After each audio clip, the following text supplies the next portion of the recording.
आज हम लोग देखने वाले इस वीडियो में हम लोग देखने वाले हैं यूपीएससी बीपीएससी का जितने भी प्रीलिम्स या मेंस हुए हैं उनका पीवाई की या क्वेश्चन बैंक हम लोग देखने वाले हैं। ठीक है, तो आइए हम लोग बिना देरी के इसको शुरू करते हैं। ये एंशियंट हिस्ट्री का लिया गया है, एंशियंट है प्राचीन हिस्ट्री का ये क्वेश्चन रहेंगे। तो ये हम लोग शुरू करते हैं बिना देरी के। रॉबर्ट ब्रूस फुट थे, क्या थे ये? तो ये भूगर्भ वैज्ञानिक और पुरातात्विक दोनों थे। रॉबर्ट ब्रूस फुट ये क्या थे? तो ये भूगर्भ वैज्ञानिक और पुरातात्विक दोनों थे। इनके बारे में डिटेल्स पढ़ते हैं। इंसाइक्लोपीडिया ब्रिटानिका के अनुसार रॉबर्ट ब्रूस फुट ब्रिटिश भूगर्भ वैज्ञानिक और पुरातात्विक थे। जियोलॉजिकल सर्वे ऑफ इंडिया के संबंध रॉबर्ट ब्रूस फुट ने 1863 में भारत में पाषाणकालीन बस्तियों के अन्वेषण की शुरुआत की। अन्वेषण मतलब खोज की शुरुआत की। अतः स्पष्ट है इस प्रश्न का उत्तर ए और बी जो कि विकल्प दिया गया वही सही है। ये बीपीएससी टीआरई 3.0 में पूछा गया क्वेश्चन है। कोपेनहेगन संग्रहालय की सामग्री से पाषाण कांस्य और लौह युग के त्रिस्तरीय विभाजन किया गया था। तो ये थॉमस ने किया था। फिर से क्वेश्चन रिपीट करते। कोपेनहेगन संग्रहालय की सामग्री से पाषाण कांस्य और लौह युग का त्रियुगीय विभाजन किया था। किसने किया था? तो थॉमसन ने किया था। आइए इसका डिटेल्स हम लोग पढ़ लेते हैं। डेनमार्क के कोपेनहेगन संग्रहालय में 1818 और 1820 में एक आयोग की रिपोर्ट कमीशन की रिपोर्ट के अनुसार सामग्री के आधार पर पाषाण कांस्य और लौह युग का त्रियुगीय विभाजन क्रिश्चियन जॉर्डसन थॉमसन ने किया था। यद्यपि जबकि थॉमसन ने 1836 में इसी वर्गीकरण के अनुसार संग्रहालय की वस्तुओं का विवरण प्रकाशित किया था। Next question, question number 3। हम लोग टॉप 50 क्वेश्चन देखेंगे आज। भारतीय इतिहास के संदर्भ में अलेक्जेंडर री H Longhurst, Robert swell, James Burgess और वाल्टर एलियट किस गतिविधि से संबंधित है? तो किस गतिविधि से संबंधित है? तो ये ए है पुरातात्विक उत्खनन। क्या है? ए में पुरातात्विक उत्खनन है। इसका डिटेल्स हम लोग पढ़ लेते हैं। ये आप लोग देख सकते हैं आईएएस प्री 2023 का क्वेश्चन है, ये लेटेस्ट क्वेश्चन है। अलेक्जेंडर री H Longhurst, Robert swell, James Burgess और वाल्टर एलियट पुरातात्विक उत्खनन के लिए प्रसिद्ध थे, जिन्होंने मुख्य रूप से दक्षिण भारत के इतिहास के क्षेत्र में काम किया था। नेक्स्ट क्वेश्चन हम लोग देखते हैं। क्वेश्चन नंबर 4 उत्खनित परमाणु के अनुसार पशुपालन का आरंभ कब हुआ था? तो ये मध्य पाषाण काल में हुआ था। उत्खनित परमाणु के अनुसार पशुपालन का आरंभ हुआ था, तो ये मध्य पाषाण काल में होती है। यूपीएससी मेंस 2006 का क्वेश्चन है। अब इसके बारे में थोड़ा डिटेल्स पढ़ लेते हैं।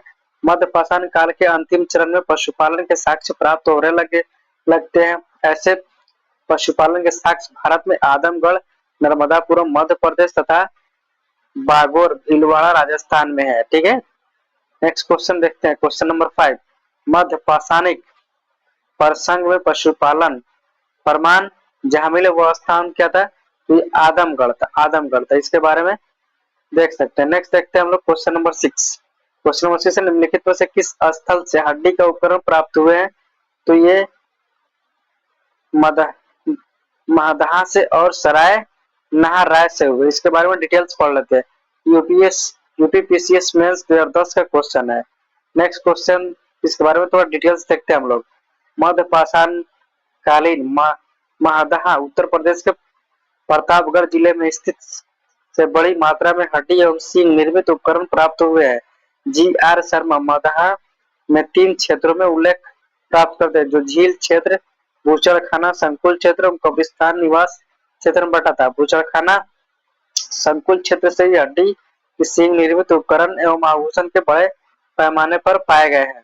सराय नहर राय से भी अल्प मात्रा में हड्डी के उपकरण मिले हुए। क्वेश्चन नंबर 7 देखते हैं। हड्डी से निर्मित आभूषण भारत में मध्यकालीन काल के संदर्भ में प्राप्त हुए हैं। कहाँ से प्राप्त हुए हैं? तो ये सराय नहर और महदहा से प्राप्त हुए हैं। क्वेश्चन नंबर 8 देखते हैं। क्वेश्चन नंबर 8 कह रहा है निम्न पाषाणिक स्थलों को भौगोलिक दृष्टि से पश्चिम से पूर्व की ओर लगाना है। ठीक है, पश्चिम से पूर्व की ओर। तो इसको देख लेते हैं क्या है। हाँ, क्वेश्चन नंबर कहाँ गया? नेक्स्ट देखते हैं हम लोग। इसका आंसर सी है। देख लेते हैं इसको पहले। इसका आंसर सी है। सी में कहा गया है कि, कहा गया, आजा, हाँ, सी में क्वेश्चन है, यहाँ आ जाओ तो। सी में भौगोलिक दृष्टि से पश्चिम से पूर्व के कर्ण में मध्य पाषाणिक स्थल है कौन? माधा प्रतापगढ़ उत्तर प्रदेश में है, लखैया मिर्जापुर उत्तर प्रदेश में है, पैसरा बिहार और बीरभानपुर कहाँ है? पश्चिम बंगाल में है। नेक्स्ट क्वेश्चन देखते हैं, क्वेश्चन नंबर 9। क्वेश्चन नंबर 9 का, तो एक ही कब्र से 3 मानव कंकाल निकले हैं, कहाँ से? दमदमा से। ठीक है, एक ही कब्र से 3 मानव कंकाल निकले हैं, कहाँ से? मगधा से निकले। उत्तर प्रदेश के प्रतापगढ़ जिले में स्थित सराय नहर राय मगधा तथा दमदमा का उत्खनित हुआ है। दमदमा में लगातार 5 वर्षों तक किए गए उत्खनन के फलस्वरूप पश्चिमी तथा मध्यवर्ती क्षेत्रों से कुल मिलाकर 41 मानव शवाधान प्राप्त हुए। इन शवाधानों में से 5 शवाधान युग्म शवाधान है और एक शवाधान में 3 मानव कंकाल एक साथ मिले हैं। शेष शवाधानों में एक एक कंकाल मिले हैं। ठीक है, नेक्स्ट क्वेश्चन देखते हैं, क्वेश्चन नंबर 10। खाद्यान्नों की कृषि सर्वप्रथम प्रारंभ हुई थी कहाँ? नवपाषाण काल में। खाद्यान्नों की कृषि सर्वप्रथम कहाँ प्रारंभ हुई थी? तो ये नवपाषाण काल में हुई थी। तो देख सकते हैं यूपीपीसीएस मेंस 2005 का क्वेश्चन है। इसको थोड़ा सा व्याख्या देख लेते हैं हम लोग। खाद्यान्नों का उत्पादन सर्वप्रथम नवपाषाण काल में हुआ। यही वह समय है जब मनुष्य कृषि कर्म से परिचित हुआ। नेक्स्ट क्वेश्चन देखते हैं, क्वेश्चन नंबर 11। भारत में मानव का सर्वप्रथम साक्ष्य कहाँ प्राप्त हुआ है? तो नर्मदा घाटी में। उत्तराखंड पीसीएस का है। भारत में मानव का सर्वप्रथम साक्ष्य कहाँ प्राप्त हुआ है? मानव का सर्वप्रथम तो नर्मदा घाटी में प्राप्त हुआ है। इसका थोड़ा व्याख्या देख लेते हैं। भारत में मानव का सर्वप्रथम साक्ष्य नर्मदा घाटी में अवस्थित हथनौरा सीहोर मध्य प्रदेश नामक पुरास्थल से प्राप्त हुआ है। इसकी खोज पुरातात्विक अरुण सोनकोनिया द्वारा 1982 में किया गया था। नेक्स्ट क्वेश्चन देखते हैं हम लोग। प्रथम मानव जीवाश्म भारत की किस नदी घाटी से प्राप्त हुआ है? तो ये नर्मदा घाटी से प्राप्त हुआ। नर्मदा घाटी से प्राप्त हुआ। ये देख सकते हैं आप लोग 66 बीपीएससी का जो एग्जाम हुआ था 2020 में, उसका क्वेश्चन है। ठीक है, नेक्स्ट देखते हैं हम लोग। नेक्स्ट है 13 नंबर क्वेश्चन। 13 नंबर प्रश्न है, मानव द्वारा सर्वप्रथम प्रयुक्त किया गया अनाज क्या था? तो जौ था। मानव द्वारा सबसे पहले कौन सा अनाज का इस्तेमाल किया गया, उपयोग किया गया? तो जौ किया गया। यूपीपीसीएस 1997 का क्वेश्चन है ये। इसका थोड़ा व्याख्या देख लेते हैं। आधुनिक मानव समाज द्वारा मुख्य रूप से 8 खाद्यान्न अनाजों का प्रयोग किया गया। जौ, गेहूं, चावल, मक्का, बाजरा और सोरगम। राई एवं जौ अनाजों के पौधे विभिन्न क्षेत्रों में जंगली घास के रूप में विद्यमान थे, जिन्हें बीजों के रूप में अलग अलग क्षेत्र में अलग अलग समय पर मानव ने उगाया। वैश्विक दृष्टि से देखा जाए तो सर्वप्रथम जौ बार्ले 8000 ईसा पूर्व के आसपास भूमध्य सागर एवं ईरान के मध्य स्थित पश्चिम एशिया के देश में मानव द्वारा उगाया गया। बाद में लगभग इन्हीं क्षेत्रों में 8000 ईसा पूर्व के आसपास से गेहूं को उगाया जाने लगा। नेक्स्ट क्वेश्चन देखते हैं, क्वेश्चन नंबर 14। भारतीय उपमहाद्वीप में कृषि का प्राचीनतम साक्ष्य कहाँ मिला है? तो ये लहुरा देव में मिला है। भारतीय उपमहाद्वीप कृषि का प्राचीनतम साक्ष्य लहुरा देव में मिला है। देख सकते हैं यूपी लोअर ये सब इंस्पेक्टर में हुआ है और लोअर सब डिवीजन में हुआ है। देख सकते हैं इसका थोड़ा हम लोग देखते हैं व्याख्या। नवीनतम खोजों के आधार पर भारतीय उपमहाद्वीप में प्राचीनतम कृषि साक्ष्य वाला स्तर उत्तर प्रदेश के संत कबीर नगर जिले में स्थित लहुरा देव है। यहाँ से 9000 ईसा पूर्व से 7000 ईसा पूर्व तक के बीच चावल के साक्ष्य प्राप्त हुए। उल्लेखनीय है इस नवीनतम खोज के पूर्व भारतीय उपमहाद्वीप का प्राचीनतम कृषि साक्ष्य वाला स्थल मेहरगढ़ पाकिस्तान तथा बलूचिस्तान में स्थित है। यहाँ से 7000 ईसा पूर्व के गेहूं के साक्ष्य मिले हैं, जबकि प्राचीनतम चावल के साक्ष्य वाला स्थल कोल्डीवा प्रयागराज जिला में बेलन नदी के तट पर स्थित, यहाँ से 6500 ईसा पूर्व के चावल की भूसी के साक्ष्य मिले हैं। माना जाता था उपर्युक्त संदर्भों में अब यदि विकल्प में लहुरा देव रहता है तो उपयुक्त विकल्प वही रहेगा। तो लहुरा देव को विकल्प न होने की स्थिति में इसका उत्तर मेहरगढ़ होगा। समझने वाली बात है। नेक्स्ट देखते हैं हम लोग क्वेश्चन नंबर 15। भारतीय उपमहाद्वीप में कृषि का प्राचीनतम साक्ष्य कहाँ मिला है तो मेहरगढ़ में मिला है। इसमें लौरा देव नहीं था इसीलिए हम लोग मेहरगढ़ मारे हैं, ठीक है, याद रखना। क्वेश्चन नंबर 16 देखते हैं। भारतीय उपमहाद्वीप में कृषि का प्राचीनतम साक्ष्य कहाँ मिला है तो ये लौरा देव मारना है। देखते हैं इसका आंसर क्या है 16 नंबर का। 16 नंबर का सी मेहरगढ़ है, ठीक है। नेक्स्ट देखते हैं हम लोग मेहरगढ़ या लौरा देव दोनों में से कोई एक रहेगा तो उसको मारना है।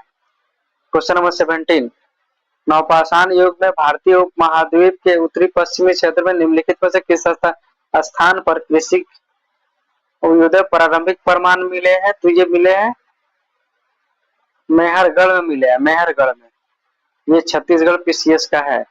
भारत में पशुपालन एवं कृषि प्राचीनतम साक्ष्य कहाँ प्राप्त हुए हैं तो मेहरगढ़ से प्राप्त हुए हैं। भारत में पशुपालन और कृषि के प्राचीनतम साक्ष्य कहाँ मिले हैं तो ये मेहरगढ़ में मिले हैं, मेहरगढ़ में मिले, इसे याद रखना है। नेक्स्ट देखते हैं क्वेश्चन नंबर 19। क्वेश्चन नंबर 19 कहता है उत्तर प्रदेश के सांस्कृतिक विरासत के संदर्भ में निम्नलिखित कथनों पर कौन सही है, कौन सही है तो ये सी 1 और 2 दोनों सही है। देखते हैं इसको। पहला कथन है इस प्रदेश के अनेक उत्खनित पुरास्थलों से वैश्विक संदर्भ में कृषि के प्राचीनतम प्रमाण प्राप्त हुए। प्राचीनतम जो कि सही है, प्राचीनतम प्राप्त कृषि अन्न जौ और धान है। नीचे दिए गए दोनों कथन सही है। इसका थोड़ा व्याख्या देख लेते हैं। उत्तर प्रदेश प्रागैतिहासिक काल से ही समृद्ध सांस्कृतिक विरासत का धनी रहा है। ज्ञातव्य हो कि प्रदेश की बेलन नदी घाटी क्षेत्र में अवस्थित कोल्डिवा के को लंबे समय तक विश्व में धान की खेती का प्राचीनतम प्रमाण माना जाता रहा है। इसी तरह वर्तमान में धान की खेती का प्राचीनतम प्रमाण प्रस्तुत करने वाला लौरा देव उत्तर प्रदेश के संत कबीर नगर जिले का ही भाग है। अतः कथन 1 सही है। उत्तर प्रदेश के अनेक उत्खनित स्थलों से प्राचीनतम कृषि अन्न जौ और धान के साक्ष्य महागड़ा एवं धान का साक्ष्य कोल्डिवा से प्राप्त हुआ है। क्वेश्चन नंबर देखते हैं 20। 20 नंबर क्वेश्चन प्रश्न देखते हैं। 20 नंबर प्रश्न है उस स्थल का नाम बताइए जहां से प्राचीनतम अस्थायी जीवन के प्रमाण मिले हैं तो ये मेहरगढ़ से मिले हैं, मेहरगढ़ से मिले हैं। कहाँ से मिले हैं मेहरगढ़ से मिले हैं, याद रखना है। नेक्स्ट हम लोग देखते हैं क्वेश्चन। नेक्स्ट क्वेश्चन है 20। इसका थोड़ा व्याख्या देख लेते हैं। दिए गए विकल्पों के प्राचीनतम अस्थायी जीवन के प्रमाण सर्वप्रथम बलूचिस्तान के कच्छी मैदान स्थित मेहरगढ़ से मिले हैं जिसकी प्रमाणिक तिथि लगभग 7वीं शताब्दी से, जबकि किले गुल मोहम्मद और कालीबंगा प्राचीनतम तिथि क्रमशः 4000 ईसा पूर्व एवं 3500 ईसा पूर्व है। ठीक है। नेक्स्ट देखते हैं हम लोग 21 प्रश्न देखते हैं। 20 यूपीपीएससी का प्रश्न है, यूपीपीएससी प्री 2018 का। निम्न से किस स्थान में मध्यपाषाण काल में पशुपालन के प्रमाण मिले हैं तो पशुपालन के प्रमाण कहाँ मिले हैं तो बागौर में मिले हैं। ठीक है। इसका थोड़ा व्याख्या देख लेते हैं। मध्यपाषाण काल में पशुपालन का साक्ष्य प्राप्त होने लगते हैं। पशुपालन के आरंभिक साक्ष्य मध्य प्रदेश के नर्मदापुरम के निकट आदमगढ़ पुरास्थल और राजस्थान के भीलवाड़ा जिले में स्थित बागौर में मिलते हैं। नेक्स्ट देखते हैं हम लोग 22 प्रश्न देखते हैं। निम्नलिखित में से किसको चालकोलित युग कहा जाता है। चालकोलित ताम्रपाषाण युग को कहते हैं। चालकोलित किसको कहते हैं तो ताम्रपाषाण युग को चालकोलित कहते हैं। 23 नंबर प्रश्न देखते हैं 23। आहड़ सभ्यता के बारे में कथन पर विचार कीजिए। आहड़ सभ्यता 1, 3 और 4 सही है। इसका देख लेते हैं। 1 सही है। आहड़ वासी तांबा गलाना जानते थे। 3 और 4 धातु का काम आहड़वासी की अर्थव्यवस्था का एक महत्वपूर्ण साधन था। 4 नंबर यहाँ से काले लाल रंग के वृद्ध भांड मिले हैं जिस पर सामान्यतः सफेद रंग से ज्यामितीय आकार की होती है। ठीक है। तो आज हम लोग रहने देते हैं। कितना प्रश्न हो गया प्रश्न 23 हो गया। बाकी के प्रश्न 24 से 50 तक दूसरे पार्ट में देखेंगे। ये हम लोग का पार्ट 1 रहेगा। ठीक है। पार्ट वाइज हम लोग इसको कंप्लीट करेंगे। तो आप लोग को वीडियो अगर पसंद है तो आप लोग लाइक और सब्सक्राइब कीजिएगा। फिर हम लोग मिलेंगे पार्ट 2 में। तब तक के लिए इतना।